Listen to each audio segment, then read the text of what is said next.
Graça e paz. Eu gostaria de compartilhar com você hoje os Salmos de número 2. Vamos fazer a leitura? Porque se enfurecem os gentios e os povos imaginam coisas vãs? Os reis da terra se levantam e os príncipes conspiram contra o Senhor e contra o seu ungido, dizendo: rompamos os seus laços e sacudamos de nós as suas algemas. Ri-se aquele que habita nos céus. O Senhor zomba deles. Na sua ira, a seu tempo, lhes dá de falar, e no seu furor os confundirá. Eu, porém, constituí o meu rei sobre o meu santo monte Sião. Proclamarei o decreto do Senhor. Ele me disse: tu és meu filho, eu hoje te gerei. Pede-me, e eu te darei as nações por herança, e as extremidades da terra por tua possessão. Com vara de ferro as regerás, e as despedaçarás como um vaso de oleiro. Agora, pois, ó reis, sede prudentes, deixai-vos advertir, juízes da terra. Servi ao Senhor com temor, e alegrai-vos nele com tremor. Beijai o filho, para que se não irrite, e não pereçais no caminho, porque dentro em pouco se lhe inflamará a ira. Bem-aventurados todos os que nele se refugiam. Vamos orar? Pai, é muito sério aquilo que nós vamos falar aqui hoje. Tem a ver com o nosso destino eterno, tem a ver não somente com essa vida que nós vivemos aqui, mas com a eternidade. É muito sério, Senhor. Porque todo aquele que ignora o assunto da eternidade vai se arrepender na eternidade. Então que o Senhor fale ao nosso coração, porque eu não sou capaz de convencer ninguém, mas o Espírito Santo do Senhor o é. Eu assim oro confiando no Senhor, em nome do Senhor Jesus. Amém. Uma pergunta para nós iniciarmos. Preste muita atenção nessa pergunta que eu vou lhe fazer. Onde você quer passar a eternidade? Ou você está achando que quando você morrer, você irá para simplesmente um túmulo, ali a sua carne, os seus ossos se desfarão e acabou a vida? Você acha assim? A palavra de Deus não te dá razão se você acha assim, porque todos nós temos um destino eterno, nós morreremos nesse mundo, mas nós ressurgiremos, e quando ressurgirmos, fica a pergunta: onde nós iremos morar? Nós lemos os Salmos de número 2. Portanto, eu quero falar hoje sobre ainda há tempo de ser salvo. Ainda há tempo de você ser salvo. Ainda há tempo de todos aqueles que não creem no Senhor Jesus serem salvos. O Salmo de número 2, ele tem um histórico interessante. Quando os maçoretas fizeram a divisão das escrituras do Velho Testamento, eles não colocaram o autor ali no cabeçalho do rolo. Consequentemente, nós não temos certeza quem é o autor do Salmo número 2. Na Bíblia que nós compramos, nós vemos que o salmista ele é sempre apresentado, o nome do salmista, acima do capítulo, e o Salmo de número 2 não traz o nome. Nós atribuímos ao rei Davi, para mim, não tenho dúvida de que foi Davi quem escreveu, é bem o estilo de Davi, ser um profeta que anuncia, né, o reinado do Senhor Jesus, porém, nós oficialmente não temos a certeza de quem foi que escreveu esse salmo. Esses salmos, ele traz para nós uma importância muito grande. Ele nos apresenta Deus se revelando ao salmista ele fala sobre o seu reino, ele fala sobre como que as pessoas, como que os homens estão se comportando diante desse reino que é do Senhor, e ele mostra como que Deus irá agir com relação a essas pessoas que se opõem ao reinado dele, e consequentemente qual o destino que tais pessoas terão caso não se rendam à palavra, não se rendam à vontade de Deus. Vamos então entender alguns princípios importantes que Deus colocou nesse salmo para nós compreendermos o plano de Deus, o governo de Deus, como que os homens estão se comportando, a reação de Deus à oposição humana e o que Deus espera destes opositores ao evangelho dele, a fim de que não sejam consumidos pela ira de Deus. Vamos a alguns princípios, e o primeiro princípio que nós aprendemos nesse salmo: as pessoas têm se colocado contra Deus. Veja os versículos de números 1 a 3. Por que se enfurecem os gentios e os povos imaginam coisas vãs? Os reis da terra se levantam e os príncipes conspiram contra o Senhor e contra o seu ungido, dizendo: rompamos os seus laços e sacudamos de nós as suas algemas. Os gentios, quando são ditos nesse contexto, claramente se trata das pessoas que não eram judeus e que, portanto, não eram nação de Deus, e estando fora da nação de Deus, estando fora do plano de Deus, se colocavam contra Deus. Hoje, os gentios, dentro desse contexto, são todas as pessoas que não têm prazer na lei de Deus, não têm prazer no governo de Deus. Bem, essas pessoas se colocam contra o princípio de Deus, diz o versículo 2, contra o governo de Deus, contra o ungido de Deus. E dizem: rompamos os seus laços, sacudamos de nós as suas algemas. Dentro do contexto em que isso foi dito, claramente se tratava de ir contra a lei de Deus, de partir contra a vontade de Deus expressa claramente na sua palavra. Então, quem são essas pessoas? E como que eu posso saber se alguém se enquadra dentro desses versículos? Bem, uma pessoa que não apoia a palavra de Deus, portanto apoia a sua própria vontade, vive não como se tivesse que render a adoração a Deus, mas vive como se pudesse viver de acordo com a sua própria vontade, tal pessoa está se colocando contra o governo de Deus. Tal pessoa está se colocando contra Deus, contra o Senhor. Esse é o primeiro princípio que nós precisamos entender dentro desses salmos. Há muitas pessoas que não querem o governo de Deus para a sua vida. Há muitas pessoas que não querem saber o que Deus tem para elas, o que Deus deve representar para elas, o que a sua palavra deve ser o guia, o referencial da vida dessas pessoas. Muitos querem viver de acordo com a maneira como eles acham que têm que viver. E com isso, conscientes ou não, eles se colocam contra Deus. Eles se colocam contra adversários de Deus. Eles se colocam como inimigos de Deus.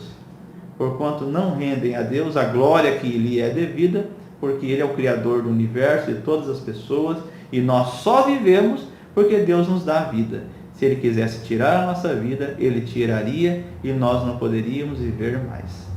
Quando então, esta pessoa que foi gerada de Deus e vive porque Deus permite que ela viva, ela se coloca contra Ele, ela cai então na situação desses primeiros 3 versículos. E aí as guerras, e aí as confusões, e aí o cenário político desfavorável à vida humana, as fomes e tudo mais vem como consequência disso.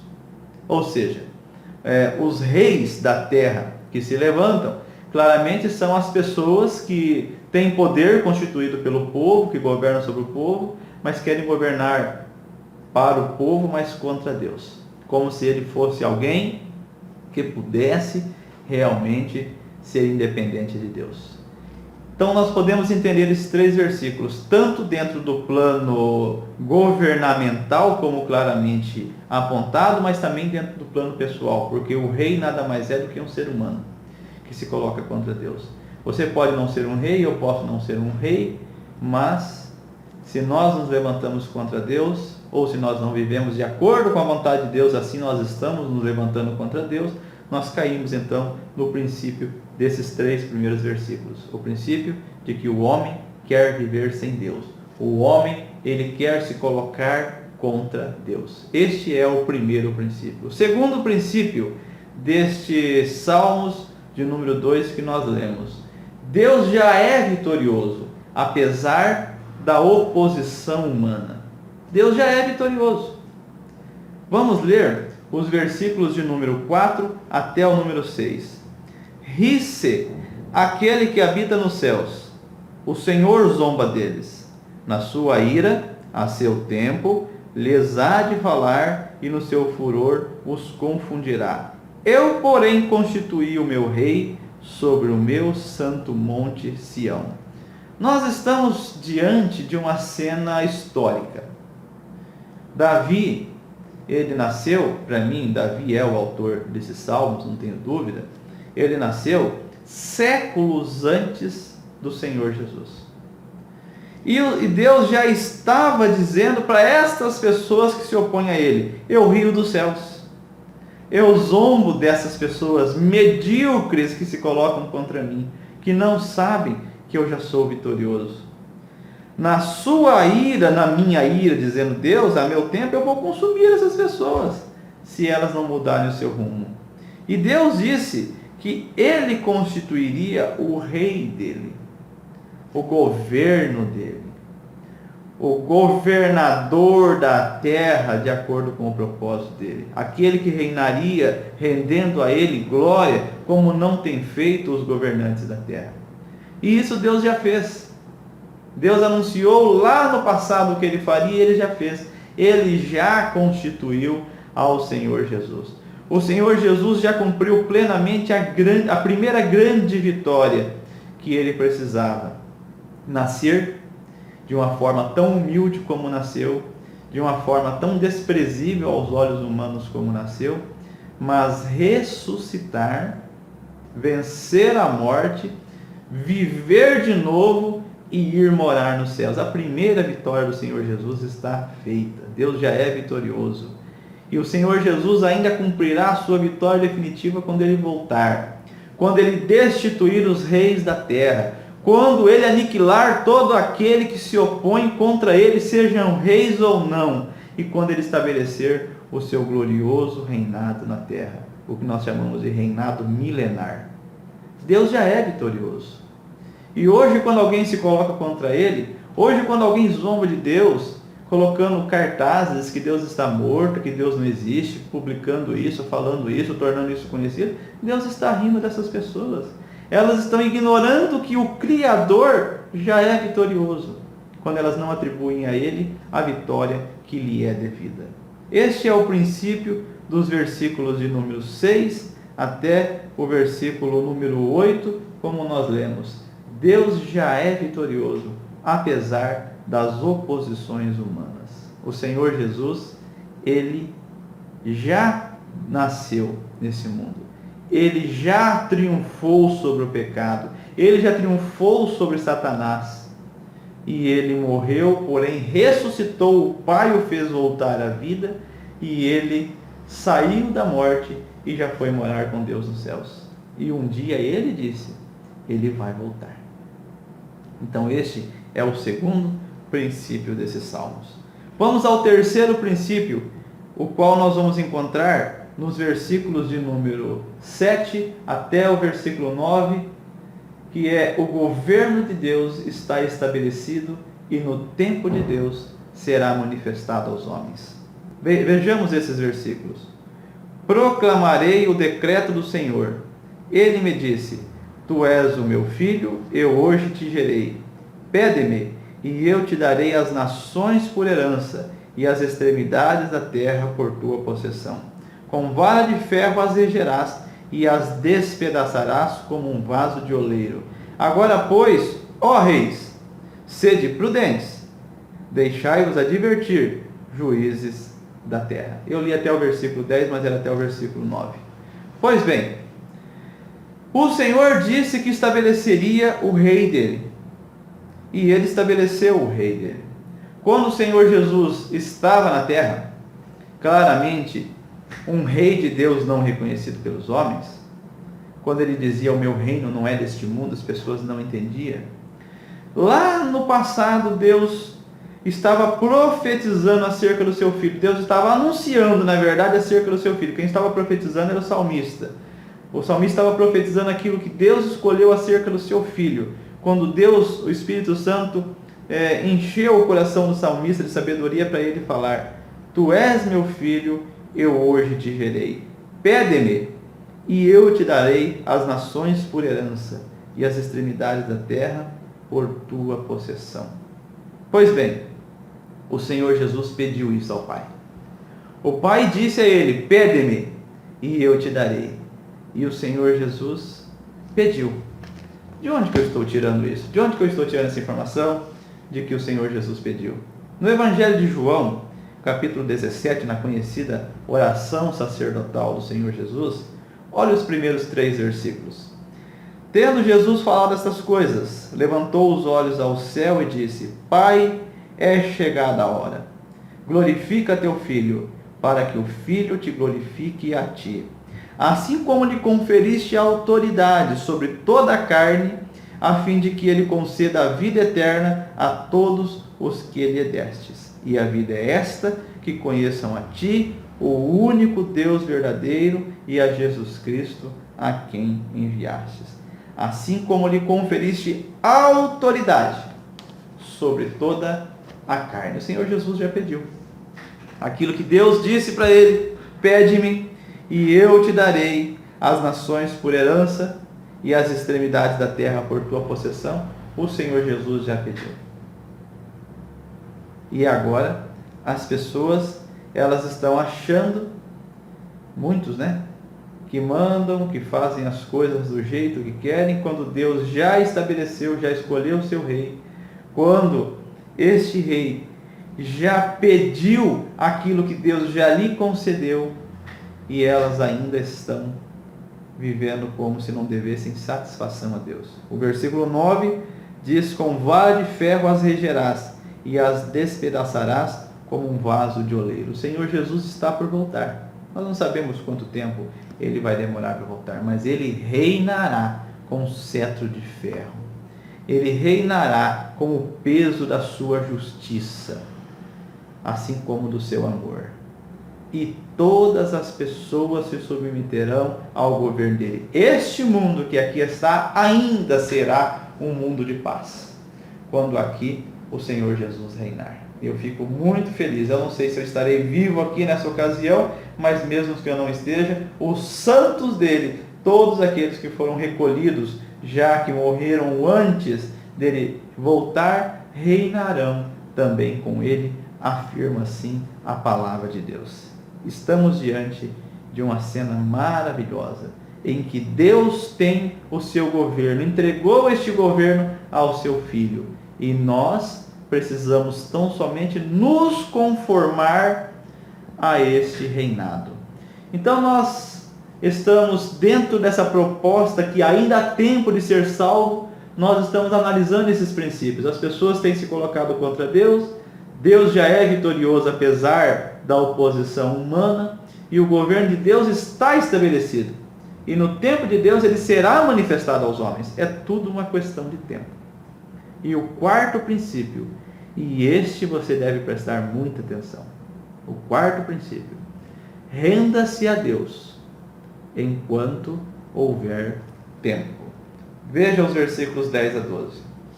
Agora, pois, ó reis, sede prudentes, deixai-vos advertir, juízes da terra.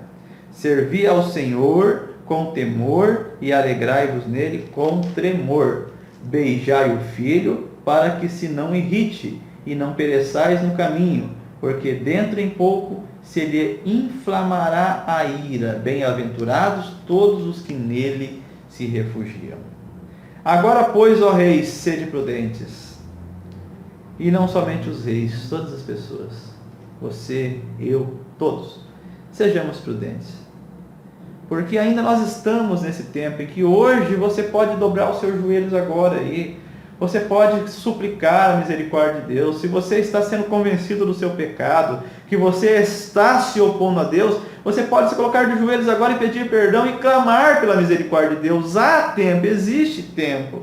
Sejamos prudentes, sirvamos ao Senhor com temor e alegrai-nos nele com tremor, porque Deus é santo, Deus é justo, nós não podemos brincar com Deus.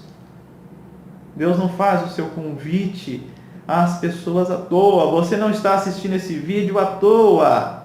Entenda isso. Você não está assistindo porque eu coloquei um link para você assistir, porque você entrou no YouTube e você encontrou, porque alguém colocou isso para você. Não, não, não. Você está assistindo porque Deus está dando tempo para você se arrepender e se prostrar aos pés dele. Veja o versículo 12. Beijai o filho para que não se irrite. Eis outra coisa dentro do contexto político da época. Quando um rei subjugava outros povos, outros príncipes, outras pessoas, essas pessoas agora tinham que chegar diante deste rei que subjugou e beijar os pés dele, dizendo assim: eu me rendo ao seu governo, eu me entrego, eu prometo obedecer, eu prometo honrar e de forma nenhuma me rebelar contra o Senhor. Ele tinha que beijar os pés. Se ele não beijasse os pés, ele tinha o pescoço cortado na hora. Era sinal de que ele estava contra o reinado daquele rei. E aí o salmista diz: beijai o filho. Uma outra versão dessa Bíblia poderia ser colocada, e sem erro nenhum, à luz do hebraico: beijai os pés do filho. É a mesma coisa do contexto que nós acabamos de analisar. Por que beija o pé do filho? Para que ele não se irrite e vocês não pereçam. Para que vocês não se coloquem contra o governo dele. Para que vocês creiam na palavra dele. Para que vocês se submetam à vontade dele. Para que ele não se irrite e no seu tempo consuma você com a justiça dele. Que coisa séria, meu Deus, que está diante dos nossos olhos. Porque dentro em pouco se lhe inflamará a ira. Quando ele voltar, quando você partir. Porque quando você partir, caso ele não tenha voltado, você não terá mais tempo de corrigir. Não existe purgatório. Isso é invenção humana, não é bíblico. Não existe nenhuma possibilidade, não existe reencarnação, é coisa humana também. Você não pode, depois que você partir, você se encontrará com Deus e prestará contas da sua vida. E aí entra aquilo que eu falei na introdução. Você estará partindo para uma eternidade, onde? Com Deus ou sofrendo o terrível castigo que Deus, na sua justiça, pode dar a todo aquele que não se entregou ao governo dele. Eu preciso falar algo para você. Preste atenção nisso que eu vou te falar agora. Se você partir dessa vida sem crer no Senhor Jesus, sem entregar a vida a Ele, você vai se arrepender. Mas você não terá tempo de se consertar e nenhuma possibilidade haverá de você morar com Deus nos céus. É muito sério isso que nós estamos falando. Se você brinca com a palavra de Deus, se você brinca com isso que eu estou te falando, se você brinca com a pregação bíblica, você está brincando, na verdade, com a sua eternidade, e não é sábio fazer isso. Porque dentro em pouco se lhe inflamará a ira. Bem-aventurados todos os que nele se refugiam. Para nós concluirmos então, ainda há tempo de você ser salvo. Muitas pessoas têm se colocado contra Deus, têm brincado, não têm levado a sério, ouvem a palavra, mas não vivem, não se entregam a Deus. Estão se colocando contra Deus. E aí vem os reis, os governantes que acham que mandam nesse mundo. Deus já é vitorioso, apesar da oposição humana. O governo de Deus está estabelecido, e no tempo de Deus ele será manifestado aos homens. Então, diante de tudo isso, renda-se enquanto ainda há tempo, porque um dia esse tempo vai acabar. E se você está brincando com a eternidade, se está brincando com a sua vida, com a sua eternidade, você vai se arrepender. E não adiantará mais se arrepender. Mas o convite do Evangelho é esse. para que você tenha vida e para que você seja salvo. Graças a Deus por isso. Esse foi mais um momento aprendendo o Evangelho verdadeiro. Eu sou Mário Biolada, aguardo você para o nosso próximo encontro, assim desejando e assim querendo o nosso Pai. Amém.